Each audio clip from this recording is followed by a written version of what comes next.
వికసిత్ భారత్ మన సంకల్పం ఆప్కే భారత్ 400 పార్ బాసర్లోని పోలింగ్ బూత్ లో 263లో ఇంటింటికి నరేంద్ర మోడీ చేసిన అభివృద్ధి కార్యక్రమాలు ఇంటింటికి వివరించారు.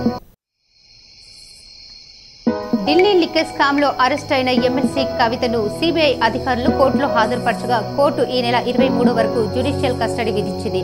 ఎమ్మెల్సీ కవితను మళ్లీ తీహార్ జైలుకు తరలించారు. అయితే కవిత రెగ్యులర్ బెయిల్ పిటిషన్ పై రేపు విచారణ ఉంది.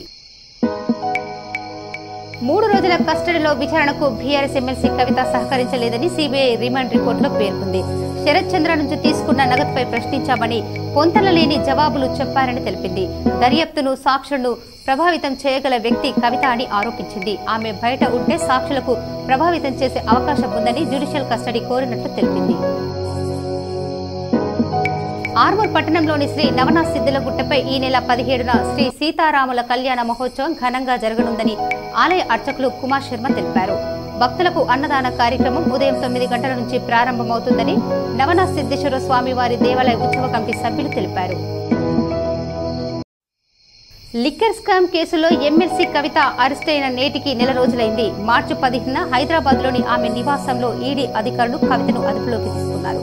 10 రోజుల కస్టడీ అనంతరం మార్చి 26న ఢిల్లీలోని Rouse avenue court judicial remand విధించడంతో తీహార్ జైలుకు తరలించారు.